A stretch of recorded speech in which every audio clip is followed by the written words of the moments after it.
نبی پاک صلی اللہ علیہ وسلم نے فرمایا، آپ ذرا غور کریں، فرمایا وہ پیر روما ہے جو خرید کے دے دے گا میں اسے جنت کی بشارت دیتا ہوں۔ فرمایا جو مسجد بنائے گا میں گارنٹی دیتا ہوں اپنے لیے جنت میں مکان بنا لے گا۔ میرے رسول کریم علیہ الصلوۃ والسلام جنت کو آسان کرتے چلے گئے۔ فرمایا دو چیزوں کی ضمانت دے دے، زبان اور شرمگاہ کا غلط استعمال نہ کرنا، میں تجھے گارنٹی دیتا ہوں کہ رب تجھے بغیر حساب کتاب جنت عطا کر دے گا۔ جلدی کے ساتھ حضور نے یہ شوق پیدا کیا۔ ہمارے ہاں نا ہر معاملے میں تیزی ہے، امیر راتوں رات ہونا ہے، حسین راتوں رات ہونا ہے، اور بادشاہ بھی نیک ذرا آہستہ آہستہ ہو کے کرنا ہے، آہستہ آہستہ آہستہ آہستہ۔ اور تم ہر بلے مسیطے گئے رہنا ہے تو اور کتے بھئی ہے جی، بھئی مسجد اللہ کا گھر ہے، تیرے گھر بیٹھتے تو دو تین زیادہ بیٹھتے، تو نے کہنا تھا کوئی اور کام بھی کریا کر، اللہ کے گھر بیٹھے ہیں تو یہاں بھی تجھے اعتراض ہے، کدھر جا کے بیٹھے، کدھر بیٹھے جا کے۔ ہمارا ایک پیر بھائی تھا، اللہ اکبر، تو حضرت صاحب کے پاس آ کے نا کسی نے شکایت لگائی اس کی کہ اس کے گھر والے کہتے ہیں دیار والے پیران کو لے بیٹھا رہتا ہے، تو ایسا واسطہ ہے۔ فرمانا کہ ایک بار پھر گل کری، کہتا جو کہتے ہیں ہر وقت پیروں کے پاس بیٹھ رہتا، فرمایا یار بڑا مزہ ہے، ایک بار پھر کری۔ تو وہ جب حضرت صاحب کو مزہ آتا تھا تو ہمیں مفت میں آنا شروع ہو جاتا تھا۔ تو یہ تو بڑی بات ہے نا جی کہ کوئی کسی اللہ والے کے پاس بیٹھتا ہے۔ میری بات کو سمجھ لیں، جلدی کرتے رسول کریم، ہمیں بھی تھوڑی جلدی کرنی چاہیے نبی پاک کا غلام بننے۔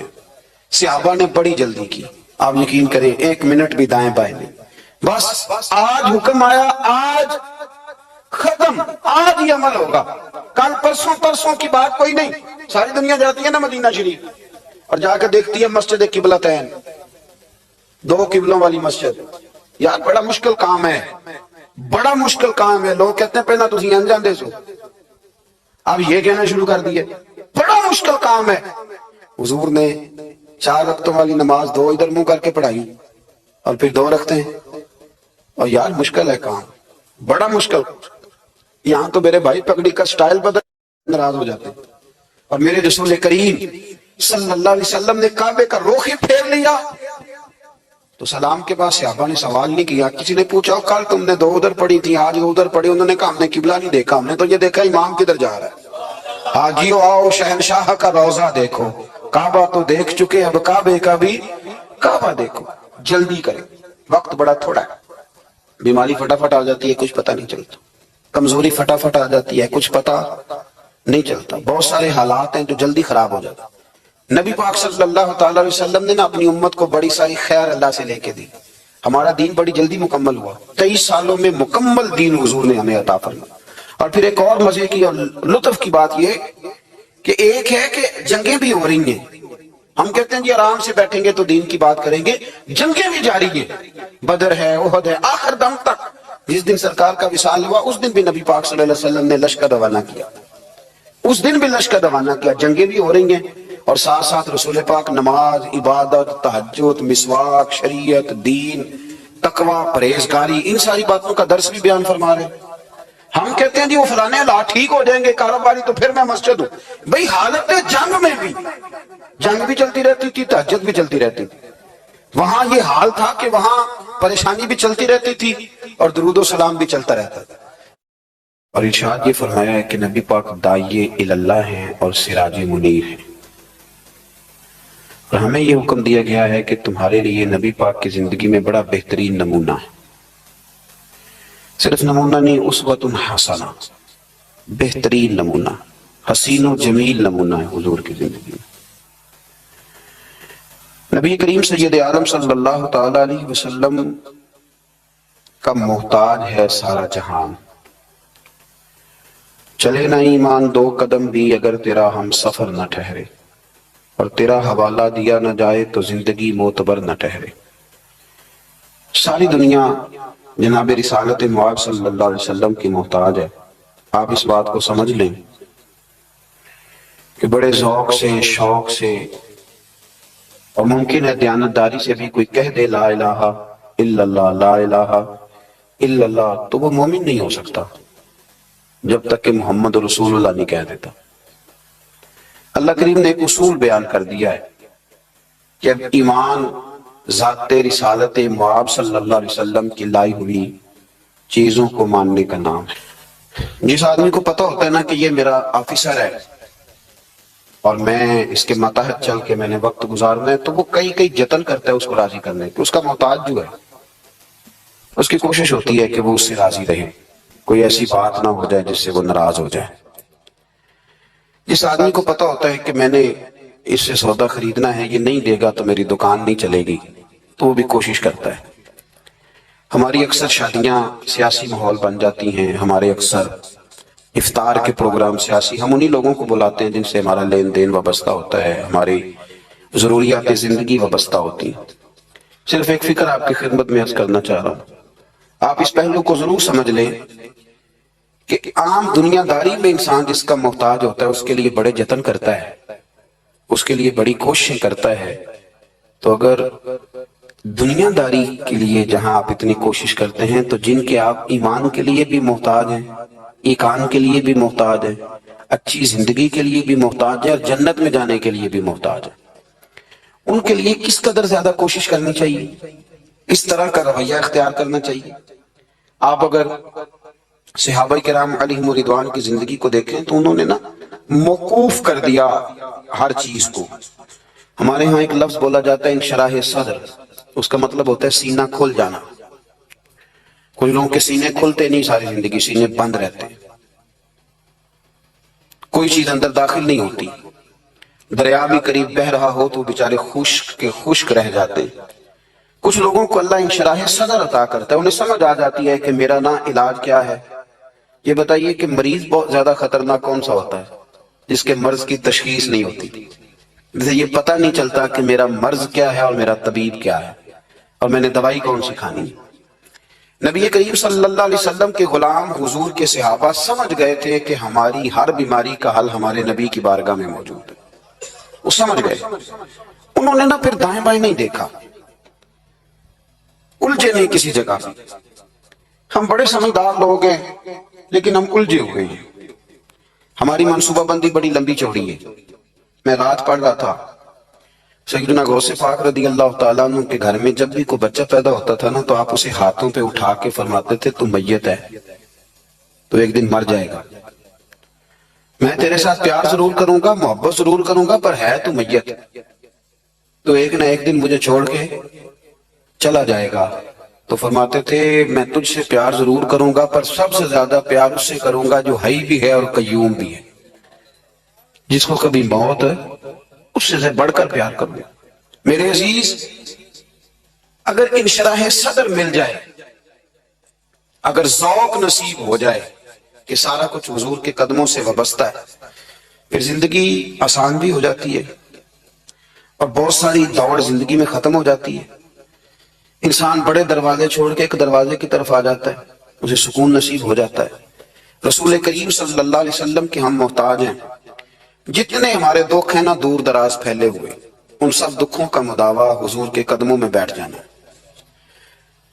تھک گئے ہیں لوگ، تھک گئے اپنے عزیزوں سے، رشتہ داروں سے، دوست تعلق داروں کو راضی کر کر کے، پر نتیجہ صفر ہے، کچھ نہیں نصیب ہوتا. ذات رسالت مآب وہ حسین ذات ہے کہ آپ جتنا نبی کریم صلی اللہ علیہ وسلم کے قریب جائیں گے اتنا اللہ آپ کو سکون عطا فرمائے گا، آپ کو طمانینت کی دولت ملے. آپ دیکھیں کہ کچھ صفتیں نبی پاک صلی اللہ علیہ وسلم کی ایسی ہیں کہ جن صفات کی اگر انسان غلامی کر لے بڑی ساری چیزوں سے بچ جاتا ہے. ہمارے زمانے میں ایک چیز ہے جس کا نام ہے اشتعال، ایک ہے غصہ، ایک ہے جلال. دنیا میں سب سے بیوقوف بندہ وہ ہے جسے کوئی اشتعال دلاتا ہے، وہ تو یوز ہوتا ہے، وہ تو استعمال ہو گیا. ہمارے ہاں سب سے زیادہ بیوقوفی، یعنی اگر جس ملک کے وکیل بھی استعمال ہو جائیں اور جس ملک کے ڈاکٹر بھی استعمال ہو جائیں اور اسلامی یونیورسٹی میں پڑھنے والے وہ بچے جو گریجویشن کے بعد گئے ہیں وہ بھی استعمال ہو جائیں، تو پھر صرف یہ ہے کہ ہمیں نہ کوئی استعمال کرتا ہے، ہمیں کوئی اشتعال دیتا ہے. اب ہماری دنیا میں نا کچھ ایسے اسلامی ملک ہیں جو اب ملک ہی نہیں رہے. عراق اب کسی ملک کا نام نہیں، لیبیا اب کوئی ملک نہیں رہا، شام اب کوئی ملک نہیں. پتہ نہیں آپ کو سمجھ آ رہی ہے کہ نہیں آ رہی میری بات کی. عراق کے اندر جس گروہ کی جتنے حصے پر حکومت ہے نا، ایک صوبے پہ حکومت ہے تو وہ الگ حکومت کر رہا ہے اس وقت، اور جس کی جتنے ضلعوں پہ حکومت ہے جو پاورفل ہے وہ الگ حکومت کر رہا ہے۔ لیبیا کا بھی یہ حال ہے، شام کا بھی یہی حال ہے۔ خدا نہ خواستہ جو یمن کی طرف لوگوں کی نظریں، اور معاذ اللہ عرب شریف کی طرف جس کو سعودی عرب کہا جاتا ہے، ادھر بھی لوگوں کی گنونی نظریں ہیں، اگر وہاں بھی خدا نہ خواستہ یہ جیسے الگ الگ کر کے مسلمان کو مارا جا رہا ہے تو اللہ نہ کرے وہاں بھی ایسا ہو جائے۔ لیکن اب یہ ملک ہی نہیں رہے، یہ چھوٹی چھوٹی ٹکڑیوں میں بٹ گئے۔ کیوں بھلا؟ ہمیں لوگ اشتعال ہی بڑا دلاتے ہیں۔ میرے رسول کریم صلی اللہ علیہ وسلم کا کمال یہ ہے کہ رسول پاک کو کبھی اشتعال نہیں آیا، اور بھائی حضور کو کبھی اشتعال ہے؟ بول کے بتائیے۔ اشتعال چھوڑ دو، ہم محتاج ہیں نبی پاک کے، ہم نے جو سیکھنا ہے اپنے نبی سے سیکھنا ہے۔ وہ اگر زندگی میں آپ نے اشتعال چھوڑ دیا، بہت سارے لوگ دانا پھینکنے آتے ہیں، وہ پھینک کے چلے جاتے ہیں، ہم پیچھے سے لڑتے رہتے ہیں۔ اگر آپ اشتعال چھوڑ جائیں، دیکھو حضور کے میلاد پر میں نے کیا بات چھیڑی ہے، بڑی ضروری سمجھی ہے تو چھیڑی ہے۔ نبی پاک کو نا اپنے دادا سے بڑا پیار ہے، بڑا دادا سے، والد سے تو ہوتا ہی ہے، ماں سے تو ہوتا ہی، حضور کو اپنے دادا سے۔ بخاری شریف میں حدیث ہے، جناب ابو سفیان رضی اللہ تعالیٰ عنہ حدیث کے راوی ہیں، فرماتے ہیں کہ جنگ میں حضور کے ساتھ تھا فتح مکہ کے بعد، تو کافروں نے بڑا شدید حملہ سامنے سے کر دیا۔ فرماتے ہیں جب انہوں نے شدید حملہ کیا تو مسلمان تھوڑے پیچھے ہٹے، ارادہ یہ تھا کہ نئی منصوبہ بندی کے ساتھ آگے بڑھیں گے۔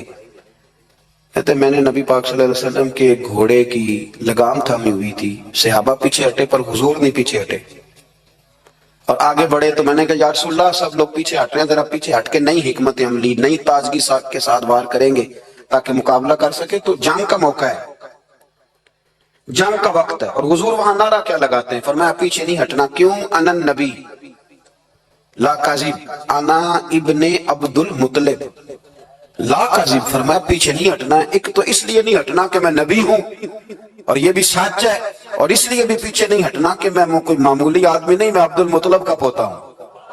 اب پیچھے ہٹنا، کتنی دلچسپی ہے اپنے دادا کے ساتھ، کتنا پیار ہے۔ ضروری نہیں دادا پی ایچ ڈی ہو تو پھر ہی پیار کیا جائے، یہ بھی ضروری نہیں کہ دادا کروڑ پتی ہو تو پھر بھی پیار کیا جائے، یا دادا پیر ہو، صوفی ہو، عالم ہو تو پھر ہی پیار کیا جائے۔ ماں باپ تو ماں باپ ہی ہوتے ہیں، ماں باپ تو ماں باپ ہوتے ہیں۔ مجھ سے کوئی کہے میں اپنی اماں پہ 6 جلدوں میں کتاب لکھ سکتا ہوں، میں ذمہ داری سے کہہ رہا ہوں، وضو کے ساتھ بیٹھا ہوں، اگر کبھی اللہ مجھے موقع دے تو میں کئی جلدوں میں اپنے والد پر کتاب لکھ سکتا ہوں۔ یہ ضروری تو نہیں کہ ماں باپ پڑھے لکھے ہوں تو پھر ہی ان پہ لکھا جا سکتا ہے۔ ماں اگر اپلے بھی تھاپتی ہو نا، اسے الف با تا سا نہ بھی دیکھ کے پڑھنا آتا ہو تو بیٹے سے پیار کتنا کرنا ہے یہ اسے آتا ہوتا ہے، یہ اللہ اسے دے کے بھیجتا ہے، اس کے لیے کسی پی ایچ ڈی کی ضرورت یہ اسے پتہ ہوتا ہے، یہ اللہ تعالیٰ اس کے سینے میں پہلے اتارتا ہے۔ نبی پاک صلی اللہ علیہ وسلم کو بڑا پیار، آنا ابن عبد المطلب، اور میں کوئی معمولی آدمی نہیں، میں عبد المطلب کا پوتا ہوں۔ یہ جنگوں میں حضور اعلان کرتے۔ اب دوسری کتاب دیکھیے الوفا شریف میں اور شفا شریف میں حدیث ہے، حضرت عمر فاروق راوی ہے، فرماتے میں کھڑا تھا، یہودیوں کا ایک بہت بڑا عالم ہے، زید بن دسنا اس کا نام ہے، حضرت بلال حبشی رضی اللہ تعالیٰ عنہ فرماتے ہیں کہ جب کہیں ضرورت پڑتی تھی تو ہم لوگوں سے قرضہ لیتے تھے، وہ ایک دن مجھے کہنے لگا مجھ سے قرضہ لے لیا کرو، میرے پاس پیسے پڑے ہوتے ہیں۔ میں نے اس سے قرضہ لے لیا نبی پاک صلی اللہ علیہ وسلم کے مہمانوں کے لیے، کیونکہ میری ذمہ داری تھی مہمانوں کی دیکھ بھال۔ آپ فرماتے ہیں کہ ابھی اس کے حضرت عمر فرماتے ہیں کہ وعدے میں 3 دن باقی تھے، میں حضور کے ساتھ تھا، وہ عالم تھا یہودیوں کا، تورات جانتا تھا، تو چوک میں اس نے کھڑا کر لیا اور کھڑا کر کے کہنے لگا نبی کریم صلی اللہ علیہ وسلم سے کہ میرے پیسے دیں، تو حضور صلی اللہ علیہ وسلم نے فرمایا کہ ابھی تو 3 دن باقی ہیں وعدے میں، انشاءاللہ وعدے پہ دے دیں گے۔ میں نے جو مضمون چھڑا ہے وہ میں نے مکمل کرنا ہے، آپ میری بات پہ توجہ کرنا۔ میں کہہ چکا ہوں کہ حضور کو دادا سے بڑا ہی پیار ہے۔ اب وہ یہودیوں کا عالم کیا کہتا ہے نبی پاک کو، تانا کس طرح دیتا ہے، معاذ اللہ ثم معاذ اللہ، نقل کفر نہ باشا۔ جب حضور نے کہا نا ابھی 3 دن باقی ہیں تو کہنے لگا جی معاذ اللہ ثم معاذ اللہ، پھر معاذ اللہ، کروڑ دفعہ معاذ اللہ۔ کہنے لگا جی عبد المطلب کی اولاد کا طریقہ یہ ہے، پیسے لے لیتے ہیں پھر واپس نہیں کرتے، ہے نا اشتعال والی بات۔ یعنی ویسے ہی آپ کسی کو کہیں کہ تیرے دادے کی اولاد شادی کا طریقہ ہی وہ گرم ہو جائے گا، اور اگر یہ کہہ دیا جائے اس ذات کے بارے میں جس سے آپ پیار بھی عشق کی حد تک کرتے ہوں. تو اب تھپڑ تو بنتے ہیں نا چار, اب ڈنڈا تو بنتا ہے نا, لیکن میرے نبی پاک اشتعال میں نہیں آتے تھے, مزاج نہیں تھا رسول کریم. نبی کریم صلی اللہ تعالی علیہ وسلم اتنی بڑی بات کر دی کہ حضرت عمر کہتے ہیں میں نے یوں کر کے تلوار پہ ہاتھ رکھا, نکال لی نیام سے باہر, گردن اڑاؤں گا اس گستاخ کی. رسول کریم نے فرمایا عمر یہ تو کیا کر رہا ہے, تیرے تو ذمہ یہ تھا کہ تو اسے نرمی کا کہتا اور مجھے پیسے دینے کا کہتا. اب اس طرح کر, اسے فلاں جگہ لے جا, وہاں کھجوریں پڑی ہیں تول کے دے دے, چل 2 کلو زیادہ بھی دے دینا. حضرت عمر فاروق رضی اللہ تعالیٰ عنہ کہتے ہیں میں نے کہا حضور زیادہ کس بات کی, میں تو پوری بھی ذرا ناپ تول کے دوں گا. اور احتیاط سے, کس بات کی زیادہ, اس نالائق کو زیادہ دوں؟ حضور فرمانے لگے زیادہ اس لیے دینی ہے کہ تو نے اسے ڈانٹا ہے, تو نے تلوار دکھائی ہے, اب 2-3 کلو زیادہ دینی. حضرت عمر کہتے ہیں میں لے گیا اور میں نے 2-3 کلو کھجوریں زیادہ دی, پر وہ میرے اندر جو اس کے بارے میں کوفت تھی وہ جاتی نہیں تھی. میرا دل کرتا تھا کاٹ ڈالوں اسے, اور جب میں نے دے لی نا تو میرے قریب آیا, میرے گھٹنے پہ ہاتھ رکھا. آنسو بڑے قیمتی ہوتے ہیں, ایک کبھی نکلتے ہیں. کہتے ہیں جب میرے گھٹنے پہ اس نے ہاتھ رکھا تو وہ یہودیوں کا عالم رو پڑا, کہنے لگا عمر تیرا کیا خیال ہے کہ میں بلا وجہ یہ میں نے بات کر دی؟ کہا نہیں, تو روتا کیوں ہے, پہلے بے ادبی کرتا ہے اب روتا ہے. تو کہنے لگا عمر میں کوئی معمولی آدمی نہیں, میں پڑھا لکھا بندہ ہوں, معمولی ہوتا تو جلدی مان جاتا, میں تورات کا, انجیل کا, زبور کا عالم ہوں. میں نے آخری نبی کی ساری صفتیں اپنی کتابوں میں پڑھی ہیں, میں نے ساری باتیں چھپ چھپ کے نبی پاک میں دیکھ لی تھی. ایک بات میں نے حضور کی آزمانی تھی ابھی, وہ یہ تھا کہ نبی پاک کے سامنے جتنی بھی جہالت کرو گے نا, اللہ کے رسول کا حلم اس پر غالب آ جائے گا, حضور کا صبر اس پر غالب آئے گا. میں نے نا آج وہ آزمانا تھا, میں نے نا سازش کر کے بلال کو پیسے دیے تھے, اور میں نے سازش کر کے 3 دن پہلے مانگے تھے. پر عمر تجھے مبارک ہو, میں نے تو آزما کے مانا ہے, تو بغیر آزمائے محمد عربی کا غلام بن گیا ہے. اب لے جا, مجھے معافی بھی دلا, اور نبی پاک صلی اللہ علیہ وسلم کی غلامی بھی میرے لیے, اس سند پہ بھی تو میرے ساتھ شامل ہو. زندگی میں اشتعال نہ اپنے آپ کو آنے دے. لوگ دنیا میں باتیں کرنے آئے ہیں, اور باتیں کرنے والے رہ جایا کرتے ہیں. باتیں کرنے والے, میری بات کی سمجھ آ رہی ہے, اور کام کرنے والے وہ کر جاتے ہیں. اگر آپ باتوں پہ آپ وقت گزاریں گے تو رہ گئے. اشتعال, وکیلوں کو بھی یہاں اشتعال آتا ہے, یہاں ڈاکٹروں کو بھی اشتعال آتا ہے, یہاں فلانے کو بھی اشتعال آتا ہے, یہاں بھیا آپ کس چکر میں پڑ گئے؟ اگر آپ کو اشتعال ہی آنا ہے, آپ دیکھیں نا اہل طائف نے نبی پاک کے ساتھ کیا کیا. تاریخ میں نا کچھ الفاظ ایسے ہیں جو پڑھے نہیں جاتے. جب انہوں نے کہا کہ معاذ اللہ آپ نبی ہیں جو دروازہ دروازہ گھوم رہے ہیں, آپ نبی ہیں جن کے ساتھ لشکر ہی کوئی نہیں, پیسے ہی کوئی نہیں, آپ ہیں, اتنے سخت جملے, پتھر بھی مارے. اشتعال تو 1.5 منٹ میں آ جاتا ہے بندے کو, اور ہمارے ہاں تو رہ بھی صرف اشتعال ہی ہے, صرف اشتعال ہی ہے, جس کو دیکھو اسے اشتعال ہے. ادھر بھی لڑائی, ادھر بھی دنگا, ادھر بھی فساد. بھئی آپ چھوڑے. رسول کریم علیہ السلام کو حضرت زید بن حارثہ نے کہا حضور دعا کریں گے تباہ ہو جائے. نبی پاک نے فرمایا, لفظ حدیث کے فرمایا لم ابعث لعانا, فرمایا میں کو تانے دینے والا بن کے آیا ہوں, میں وہ ہوں جو تانا زنی کروں گا, بد دعا دوں گا انہیں. فرمایا انما بعثت ہادیا و رحما, فرمایا میں تو رحمت بن کے آیا ہوں اور لوگوں کو ہدایت کا راستہ دکھانے کے لیے آیا ہوں. زندگی میں کبھی بھی اشتعال. ایک بات اور کرنی ہے آپ سے, اس پر بھی آپ نے خاص توجہ کرنی ہے, جو ہمارے لیے سرکار کی محتاجی میں سے خیرات ہم نے لینی ہے. وہ یہ ہے کہ نبی پاک صلی اللہ علیہ وسلم کو نا قرآن مجید نے حریص کہا. اللہ اکبر.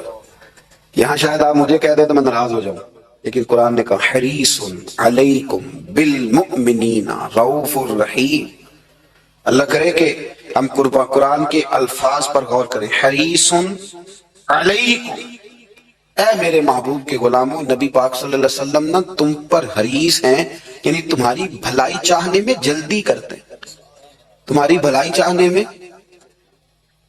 یہ ایسے الفاظ ہیں کہ اس سے بڑھ کر میں ان کا معنی نہیں کر سکتا. اگرچہ علماء تفسیر نے حریص علیکم کے کئی معنی بیان فرمائے. فرمایا محبوب کو جلدی ہے. بیٹا بھی اماں سے کہتا ہے اماں آہستہ آہستہ میری ترقی ہوگی نا. اب مرید بھی پیر صاحب سے کہتا ہے صاحب ہوں میں شروع کرتے لئیے سویرے اٹھتے پہنا, میں ہولی ہولی کر کے داڑھی، مجھے تو خیر بہت سارے کہتے ہیں، اس لیے ایک میرے سنگی ہیں، اللہ تعالیٰ انہیں جزائے خیر دے، وہ جنوبی پنجاب سے ہیں تو وہ سرائکی ہیں۔ اب ہمیں اللہ نے یہ اعزاز دیا ہوتا ہے کہ ہمارے پاس ہر زبان کا بندہ ہوتا ہے، اس لیے کئی دفعہ اپنی زبان بھی گڑبڑ ہو جاتی ہے، کیونکہ سب سے بات کرنی ہوتی ہے نا جی۔ تو مجھے کہنے لگے ایک دن فون کر کے، پیر صاحب مبارک ہو گئے۔ میں نے کہا جی خیر مبارک، کیا ہوا؟ کہنے میں ان چھوٹی چھوٹی داڑھی رکھ لئی اللہ دے فضل نہ۔ میں کہا چلو میں تیری مبارک قبول کرتی تو مہربانی کری انہوں کھاد چاند باندھا رہی تاکہ تھوڑی بڑی بھی ہو ہی جائے، کہ مبارک ہوئے۔ میں چھوٹی چھوٹی، میں کہا چلو اللہ کریم خیال کرے گا بڑی بھی ہو جائے، حالانکہ داڑھی کا کوئی وزن ہی نہیں ہوتا، کیوں ہوتا ہے نہ چھوٹی کا نہ بڑی کا، اللہ سمجھنے کی توفیق عطا فرمائے۔ باہر کیا جو بات عرض کرنی ہے اس کی طرف آتا ہوں آپ حضرات سے۔ حریص علیکم، بھئی ہر بندہ کہتا ہے میں آہستہ آہستہ چلوں گا، لیکن نبی پاک صلی اللہ تعالی علیہ وسلم نے شوق رکھتے میری امت کو جلدی سے خیر ملے، جلدی سے۔ آپ دیکھیں نا، ہم نے نا اصل میں سنی تقریریں، سنانے والوں نے سنا دی، بس وہ ٹھیک ہے ایک نظام ہے، لیکن کبھی کبھی نا ہم الجھ جاتے ہیں، اڑ جاتے ہیں کہ یار ایسے بھی ہوتا ہے۔ نبی پاک جلدی کرتے ہیں اپنی امت کو خیر دینے میں، جلدی۔ حضرت ابو ہریرہ نے حافظہ مانگا تو فٹافٹ دیا حضور نے۔ حضرت جابر ابن عبداللہ نے کہا حضور گھر میں غربت ہے تو فرمایا یہ کلو لے جا، کھول کے نہ دیکھنا کھجورے، کھاتا رہنا، ختم کوئی نہیں ہوگا۔ جس نے جو مانگا نا، جو ذرا جلدی کر کے، مرنا ہے پھر قبر میں جانا ہے، پھر قیامت تک قبر میں لیٹنا ہے، پھر قبر سے اٹھنا ہے، وَإِذَا الْقُبُورُ بُعْثِرَتْ عَلِمَتْ نَفْسٌ مَا قَدَّمَتْ وَأَخَّرَتْ، پھر وہاں سے اٹھ کے حساب دینا ہے، حساب کے بعد جنت دوزخ کا فیصلہ ہونا ہے۔ اور میرے نبی پاک صلی اللہ علیہ وسلم کو بڑا شوق ہے امت جلدی جلدی جنت میں جائے، لہذا فرمایا ابو بکر تو بھی جنتی ہے۔ حضور وہ قبر، وہ اٹھنا، وہ حساب کتاب، فرمایا میں جانوں اللہ جانے۔ عمر تو بھی جنتی ہے، عثمان بھی جنتی ہے، علی بھی جنتی ہے، طلحہ بھی جنتی ہے، زبیر بن عوام بھی جنتی ہے، طلحہ بن عبید اللہ بھی جنتی۔ 10 بندوں کو نہ کھڑے کھڑے جنت۔ امام حسن اور حسین پیچھے کھیل رہے تھے تو پوچھ لیا کسی نے حضور یہ 10 تو جنتی ہیں، تو فرمایا جو پیچھے ہیں، تو کہا سید الشباب اہل الجنہ، یہ جنتی ہیں اور یہ جنتیوں کے سردار ہیں۔ آپ ذرا پلٹ کے دیکھ لیں کس طرح حضور نے، اور یہ اس شوق کو آپ سمجھیں، ہمیں تو شوق ہی کوئی نہیں، اب یقین کریں نہیں شوق، زیادہ سے زیادہ شوق ہوگا تو اپنے بیٹے کے حق میں ہوگا کہ جلدی جوان ہو جائے، اور اس میں بھی ہماری ڈبل لالچ ہوتا ہے کہ بچہ جوان ہو جائے اور میں کبھی بوڑھا بھی نہ ہوں، یہ بھی جوان ہو جائے اور میں بھی جوان ہی رہوں، بھئی یہ تو نہیں نہ ہو سکتا۔ اگر وہ جوان ہوگا تو پھر آپ کو بوڑھا ہونا پڑے گا، لیکن ہمارا ڈبل لالچ ہے، یہ بھی جوان ہو جائے اور میں بھی جوان ہی رہوں، یہ ہو سکتا